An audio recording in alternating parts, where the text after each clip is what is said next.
What's up, guys? Jason here, back with another book review. Today, I'm talking about Before They Are Hanged. This is the second book in the First Law Trilogy, and I did a review of the first book. It's called The Blade Itself, a couple weeks ago, and I will put a little thing up there if you haven't watched that yet. You should check that out. If you haven't read either of these books, you should probably go read them before you watch this video, because it's probably going to be a little spoilery. But, yeah. Just initial thoughts. This book was great. I kind of mentioned in my review of The Blade Itself that I was expecting this book to be much more plot-driven and have a lot more sort of adventure stuff happening than in the first one. The first one was very much an introduction to the different characters, setting the stage, doing some world building so you understand kind of what's going on in the world and how these characters, like why the characters do what they do and all of that.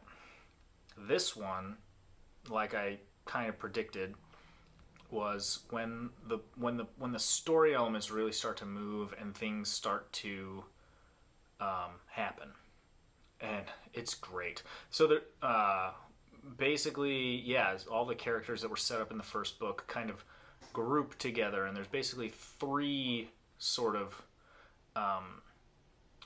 storylines kind of going on, or at least three main storylines that are going on. We've got Glokta down in the south, in a city called Dagostka, I don't know. And he's down there trying to figure out, there's some kind of traders or whatever who are working with the Gurkish to try to basically like give them the town, and he's tasked with trying to figure out who's doing it and what. The superior that was down there disappeared. No one knows where he went.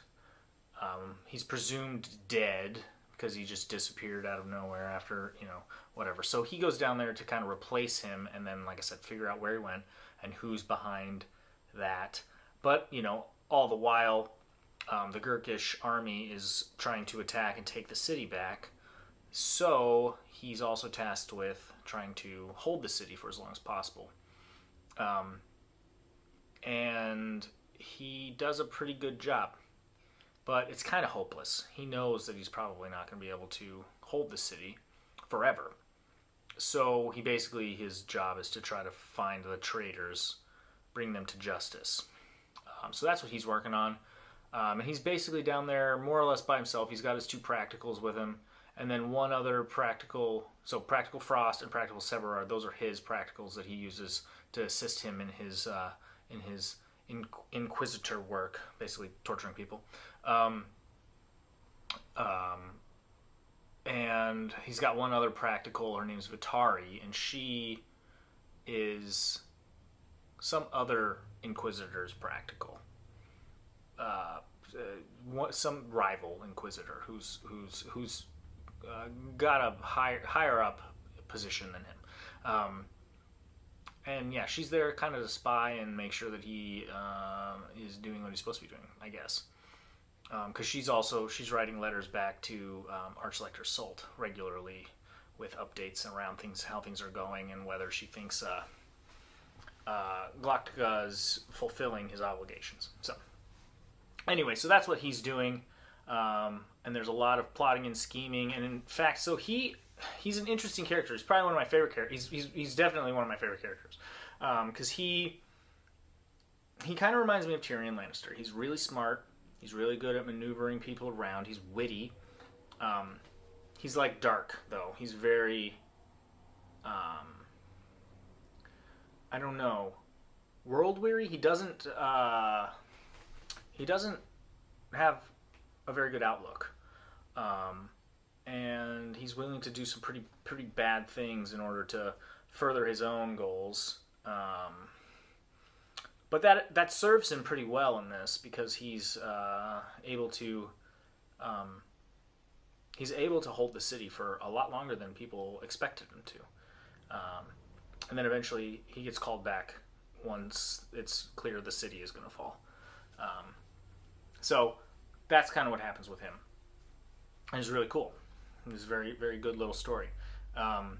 And then the second kind of group, I guess, would be the main army is going to war in the north against Bethid and his group of Northmen, his army of Northmen.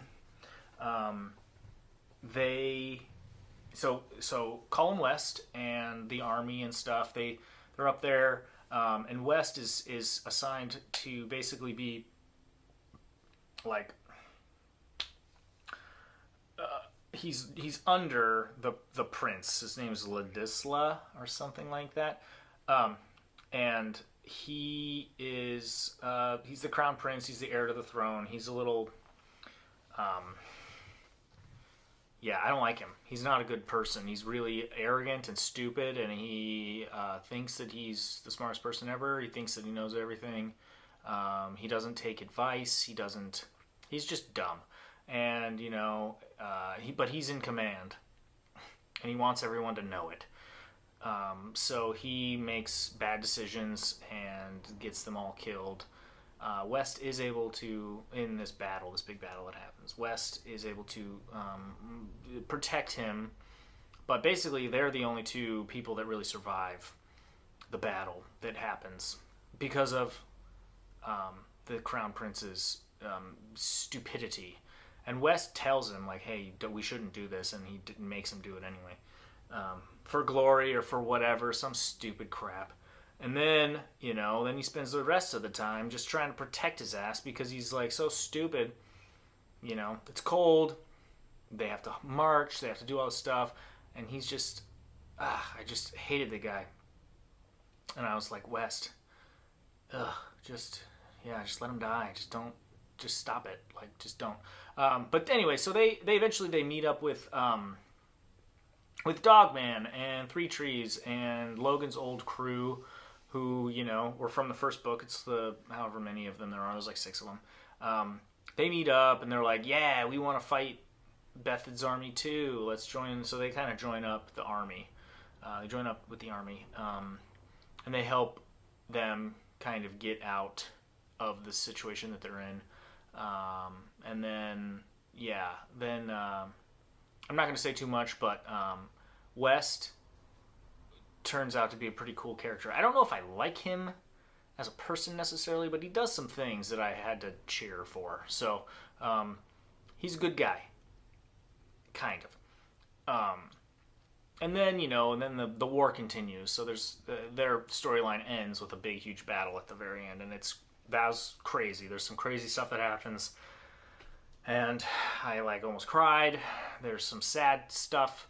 There's some main characters that don't make it. So pretty good, pretty great. I really liked that one. And then the third kind of storyline is about Baez, the first Magi, and his apprentice, and that whole group that he kind of got together at the end of the last book. So it's like Jazal and Logan Ninefingers and Pharaoh, and the navigator guy Longfoot, and then his apprentice Quay, and then him. So there's like 6 of them, and they're trying to find this artifact. It's called the Seed, and it's a weapon of some kind. It's basically like a rock that came from hell, that can like destroy whole cities, and they travel through some of the cities that have been destroyed by it, and it's really crazy. Like, things don't rot. There's no life at all. Everyone's dead. All the dead stuff is just there for centuries and doesn't decay at all because there's nothing there for it to decay it. There's no like birds or whatever to like eat the dead bodies and stuff. So there's just this like empty city that's totally perfectly preserved, and it's really weird and strange. But anyway, so they're kind of traveling through, and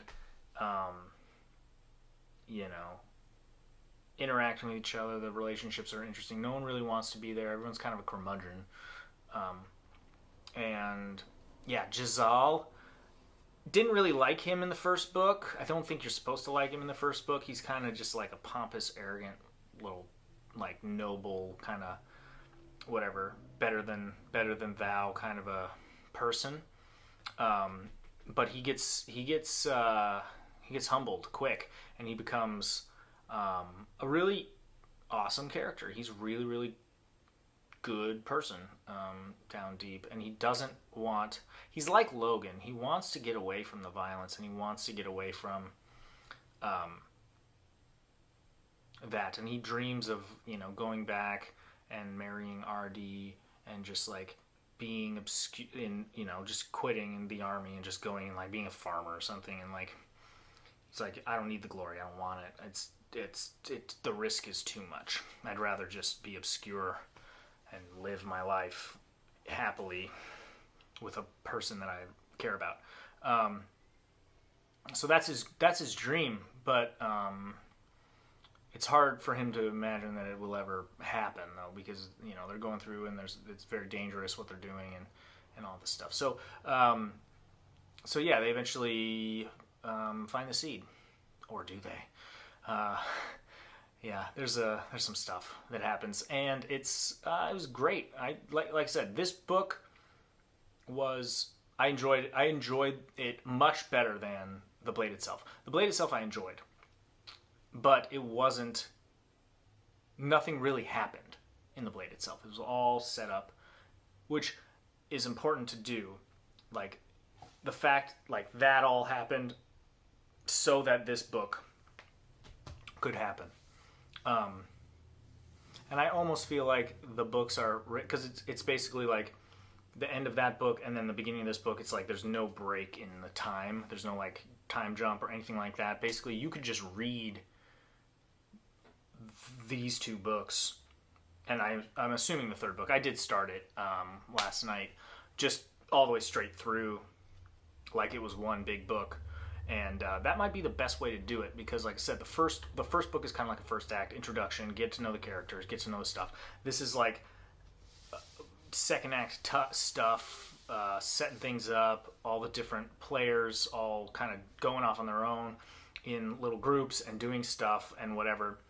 And then I'm not really sure where the third book is going to go. There's some stuff that gets set up in this that needs to pay off eventually. And yeah, like at the end of this book,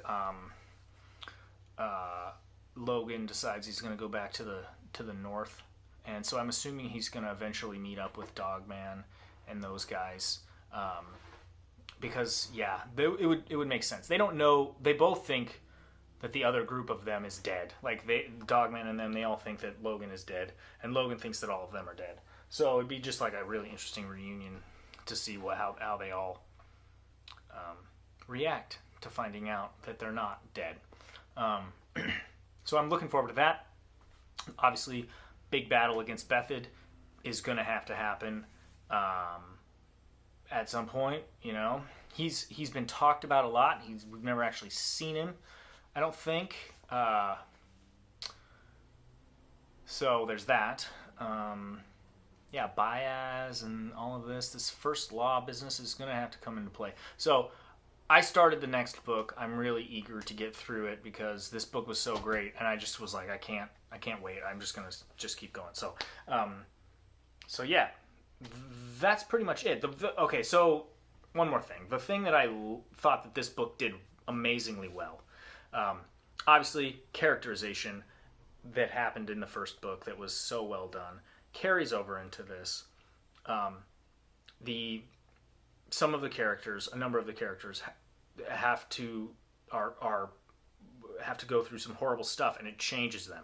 And so there's really good character arcs, really good progression from them, from all this stuff that they have to go through, which I think is great. It really adds to me caring about these characters really significantly. And then also just the way that the characters interact with each other. A lot of conflict comes out of the relationships between this character and that character, or whatever, or how they interact with each other. And I thought that was like really, really great. All the characters are just so good.